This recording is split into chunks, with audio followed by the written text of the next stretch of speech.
الف لام میم۔ الف لام میم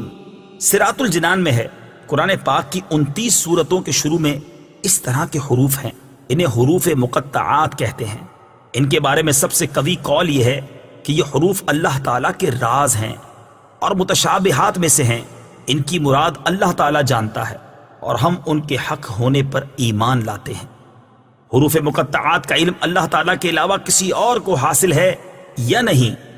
یہاں یہ بات یاد رہے کہ اللہ تعالیٰ نے اپنے حبیب صلی اللہ تعالیٰ علیہ وسلم کو بھی حروف مقطعات کا علم عطا فرمایا ہے، جیسا کہ اعلیٰ حضرت امام احمد رضا خان علیہ رحمت الرحمن فرماتے ہیں۔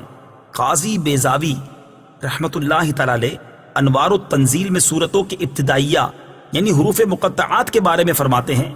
ایک قول یہ ہے کہ یہ ایک راز ہے جسے اللہ تعالیٰ نے اپنے علم کے ساتھ مخصوص فرمایا ہے۔ تقریباً ایسی ہی روایات خلفائے اربعہ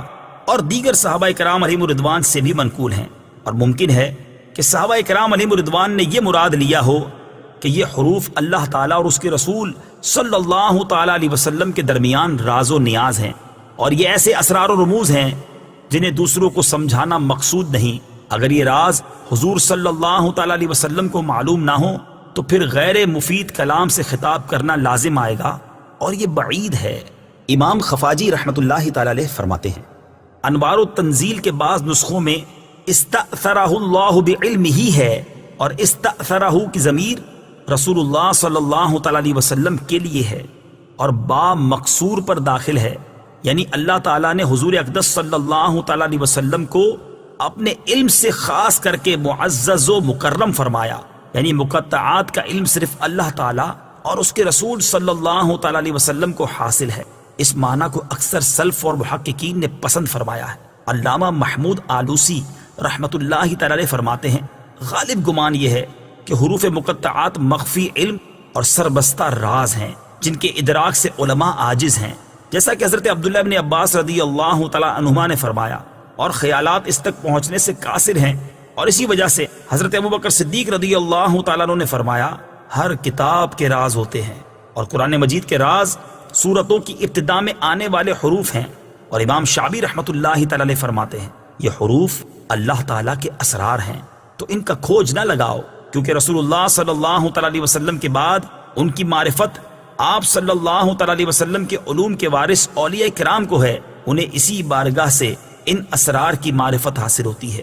اور کبھی یہ حروف خود انہیں اپنا معنی بتا دیتے ہیں، جیسے نبی کریم علیہ الصلوۃ والسلام کے ہاتھوں میں کنکریوں نے تسبیح کے ذریعے کلام کیا، اور گوہ اور ہرن حضور اقدس صلی اللہ تعالیٰ علیہ وسلم سے ہم کلام ہوئے، جیسا کہ ہمارے آباء و اجداد یعنی اہل بیت رضی اللہ تعالیٰ عنہم سے یہ بات حروف مقطعات کا علم ہونا صحت سے ثابت ہے۔ بلکہ جب کوئی بندہ قرب نوافل کے درخت کا پھل چنتا ہے تو وہ ان حروف کو اور اس کے علاوہ کے علم کو اللہ تعالیٰ کے علم کے ذریعے جان لیتا ہے۔ اور جہاں تک اس بات کا تعلق ہے کہ بعض علماء نے یہ کہا ہے کہ اگر ان کا کوئی مفہوم نہ ہو تو ان کے ساتھ خطاب محمل خطاب کی طرح ہوگا، اور یہ بات ہی محمل ہے اگرچہ اسے کہنے والا کوئی بھی ہو، کیونکہ اگر تمام لوگوں کو سمجھانا مقصود ہو